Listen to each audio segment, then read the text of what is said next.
Hello नमस्कार, कसे आहात तुम्ही सगळे? आशा करते की तुम्ही सगळे अगदी ठीक असाल।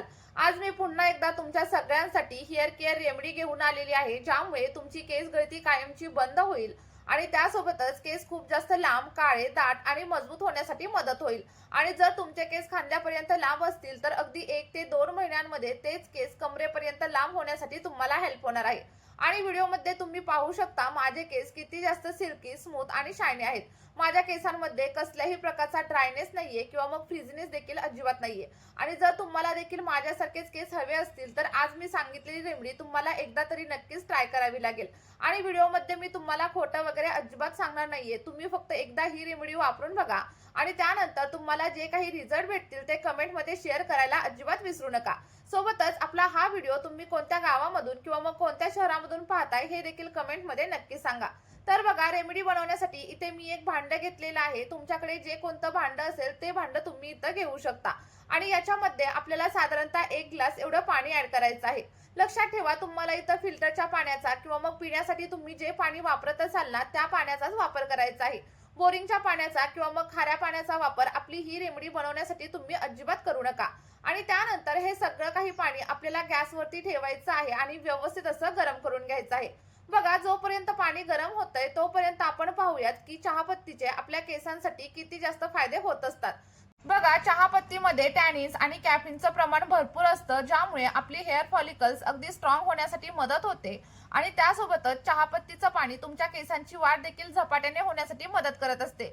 जर तुमच्या केसांवरती कसलीही चमक नसेल, केस अजिबात सिल्की नसतील आणि केसांमध्ये खूप जास्त ड्रायनेस आणि फ्रिझीनेस असेल तर तुम्ही चहापत्तीचा वापर नक्कीच केला पाहिजे। आणि जर केसांमध्ये कोंडा वगैरे होत असेल ना तर चहापत्तीच्या वापरामुळे तुमचा कोंडा देखील हळूहळू कमी होण्यासाठी तुम्हाला मदत होणार आहे। बघा, साधारणतः 1 ते 1.5 चमचा एवढी चहापत्ती आपल्याला याच्यामध्ये ऍड करायची आहे। आणि चहापत्ती ऍड केल्याच्या नंतर आपल्याला सगळं काही पाणी अगदी 1 ते 2 मिनिटांसाठी व्यवस्थित असं बॉईल करून घ्यायचं आहे। बघा, चहापत्ती ऍड केल्याच्या नंतर तुम्हाला लगेचच दिसेल की चहापत्तीमधील जो काही रंग आहे तो पाण्यामध्ये उतरायला सुरुवात झालीये।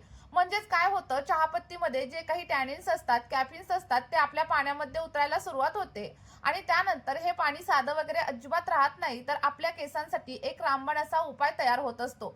त्यामुळे तुम्ही देखील मी सांगितलेल्या पद्धतीने ही रेमेडी एकदा तरी नक्की ट्राय करून बघा, तुम्हाला देखील खूप छान असे रिझल्ट मिळणार आहेत। तर इथं तुम्ही बघू शकता आपलं चहापत्तीचं पाणी अगदी व्यवस्थित असं बॉईल झालंय आणि पाण्याचा कलर देखील पूर्णपणे चेंज झालेला तुम्हाला दिसत असेल। बघा, व्हिडिओमध्ये मी सगळी काही प्रोसेस तुम्हाला सांगणार आहे, त्यामुळे व्हिडिओ इथे स्किप वगैरे करू नका, तर शेवटपर्यंत नक्की बघा। त्यानंतर आपल्याला बघा एक मध्यम आकाराचा कांदा घ्यायचा आहे आणि लक्षात ठेवा तुम्हाला लाल कलरचाच कांदा घ्यायचा आहे, कारण लाल कलरच्या कांद्यामध्ये भरपूर प्रमाणात सल्फर असतं आणि हेच सल्फर आपली केस गळती कमी करण्यासाठी मदत करतं। बघा, यामुळे आपले केस अगदी दुप्पट वेगाने वाढण्यासाठी सुरुवात होते।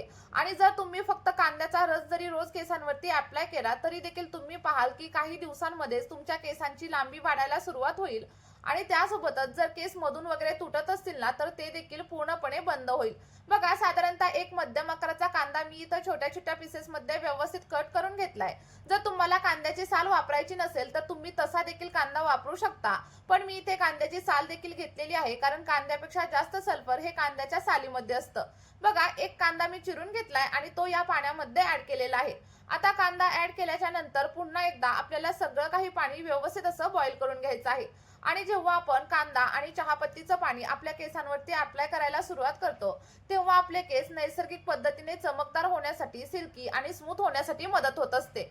बघा, कांद्यामध्ये आणि चहापत्तीमध्ये असे काही घटक असतात ज्यामुळे आपली कोंड्याची समस्या कमी होते। सोबतच जर तुमच्या स्कॅल्पमध्ये इचिंग वगैरे होत असेल ना तर ती देखील हळूहळू कमी होण्यासाठी मदत होत असते। बघा, कांदा ऍड केल्याच्या नंतर साधारणतः 2 मिनिटं आपण हे सगळं काही पाणी व्यवस्थित असं बॉईल करून घेणार आहोत, जेणेकरून तुम्हाला देखील दिसेल की चहापत्तीमधील आणि कांद्यामधील जी काही पोषक घटक आहेत ते लगेचच आपल्या या पाण्यामध्ये उतरायला सुरुवात झाली आहे। आणि आता तुम्ही म्हणाल की कांदा अशाच प्रकारे कट करून वगैरे टाकायचा का, तर अजिबात नाही। तुम्हाला जशा प्रकारे कांद्याला कट करायचंय ना तसं करून तुम्ही याच्यामध्ये ऍड करू शकता किंवा मग तुम्ही कांद्याला मिक्सरमध्ये ग्राइंड करून त्यानंतर देखील आपल्या या रेमेडीमध्ये नक्कीच वापरू शकता। आता तुम्हाला प्रश्न पडला असेल की हे पाणी आपल्याला नक्की किती वेळ उकळायचे, तर बघा साधारणतः 10 ते 12 मिनिटं जेव्हा आपण या पाण्याला व्यवस्थित असं उकळून घेतो तेव्हा आपलं जे काही टॉनिक आहे ते इथं रेडी होतं। आणि हे रेडी झालेलं टॉनिक कसं ओळखायचं, तर आपण समजा 1 ग्लास पाणी घेतलेलं असेल तर त्याला अर्धा ग्लास होईपर्यंत व्यवस्थित असं उकळून घ्यायचं आहे। आणि तुम्ही इथं पाहू शकता आपलं जे काही टॉनिक आहे त्याचा कलर देखील पूर्णपणे चेंज झालाय आणि सगळं काही पाणी व्यवस्थित असं बॉईल देखील झालेलं आहे। आता या लेवलला तुम्हाला गॅसची फ्लेम पूर्णपणे बंद करायची आहे आणि आपलं टॉनिक थंड होण्यासाठी ठेवून द्यायचं आहे। बघा तुम्ही गरम असताना देखील सगळं काही टॉनिक गाळून घेऊ शकता, जसं की मी देखील गरम असतानाच गाळून घेत आहे। पण जेव्हा पण हे केसांवरती अप्लाय करायचं तेव्हा पूर्णपणे थंड करायचं आणि त्यानंतरच केसांवरती अप्लाय करायचं। कारण बघा जेव्हा आपण गरम गोष्टींचा वापर आपल्या केसांवरती करत असतो तेव्हा आपले केस अगदी ड्राय होतात, फ्रीजी होतात आणि त्यासोबतच आपल्याला स्प्लिट एंडची वगैरे समस्या देखील जाणवायला लागते। तर तुम्ही इथं बघू शकता आपलं चहापत्ती आणि कांद्यापासून बनवलेलं जे काही टॉनिक आहे ते इथं रेडी झालंय। आणि जर तुम्हाला ड्राय आणि फ्रीजी हेअरची समस्या असेल तर आपल्याला साधारणतः 1 चमचा एवढं नारळाचं तेल म्हणजेच खोबरेल तेल देखील याच्यामध्ये ऍड करायचं आहे।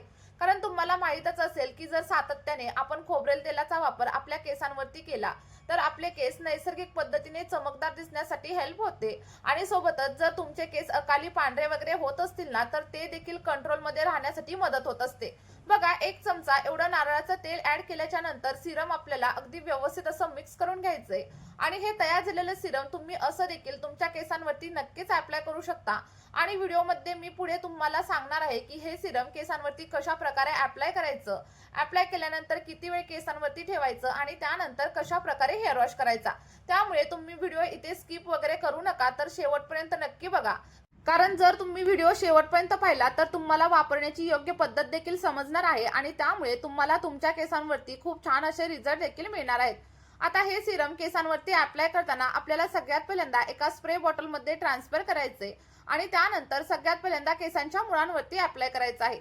बघा केसांच्या मुळांवरती अप्लाय केल्याच्या नंतर अगदी 2 मिनिटं तुम्हाला हलक्या हाताने मसाज करायचे आणि जेवढ्या चांगल्या प्रकारे हे सिरम तुम्ही केसांच्या मुळांवरती अप्लाय कराल तेवढा छान असा रिझल्ट तुम्हाला भेटणार आहे। अप्लाय केल्याच्या नंतर साधारणतः 2 मिनिटं हलक्या हाताने केसांवरती मसाज करा आणि त्यानंतर कमीत कमी 2 तास हे सिरम तुम्हाला केसांवरती असंच ठेवायचं आहे। बघा तुम्ही रात्री लावून सकाळी देखील हेअर वॉश नक्कीच करू शकता, कारण याचे देखील खूप छान असे रिझल्ट आपल्याला मिळत असतात। आता जे काही आपलं थोडंसं सिरम शिल्लक राहिले त्याचा वापर कशा प्रकारे करायचा हे देखील मी तुम्हाला सांगणार आहे। बघा शिल्लक राहिलेल्या सिरम मध्ये तुमच्या आवडीचा कोणताही शॅम्पू तुम्हाला ऍड करायचा आहे। असं नाही की मी तुम्हाला एखादा पर्टिक्युलर शॅम्पू सांगणार आहे तर तुमच्या आवडीचा आणि तुमच्या केसांना सूट होत असेल असा शॅम्पू तुम्हाला या सिरम मध्ये ऍड करायचा आहे आणि त्यानंतर या सिरमने तुम्हाला हेअर वॉश करायचे। असं केल्यानंतर अगदी 2 आठवड्यांमध्ये किंवा मग 3 आठवड्यांमध्येच तुम्हाला तुमच्या केसांवरती अप्रतिम असा रिझल्ट जाणवायला लागेल। केस खूप जास्त सिल्की होतील, स्मूथ होतील आणि त्यासोबतच जर स्प्लिट एंडची वगैरे समस्या असेल ना तर ते सगळं काही कमी होण्यासाठी हेल्प होणार आहे।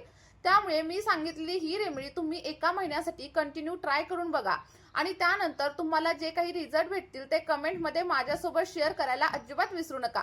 या व्हिडिओमध्ये आपण इथेच थांबूया, भेटूया अशाच एका नवीन व्हिडिओमध्ये आणि एका नवीन अशा नैसर्गिक रेमेडी सोबत। व्हिडिओ शेवटपर्यंत पाहिल्याबद्दल खूप खूप धन्यवाद। Bye bye.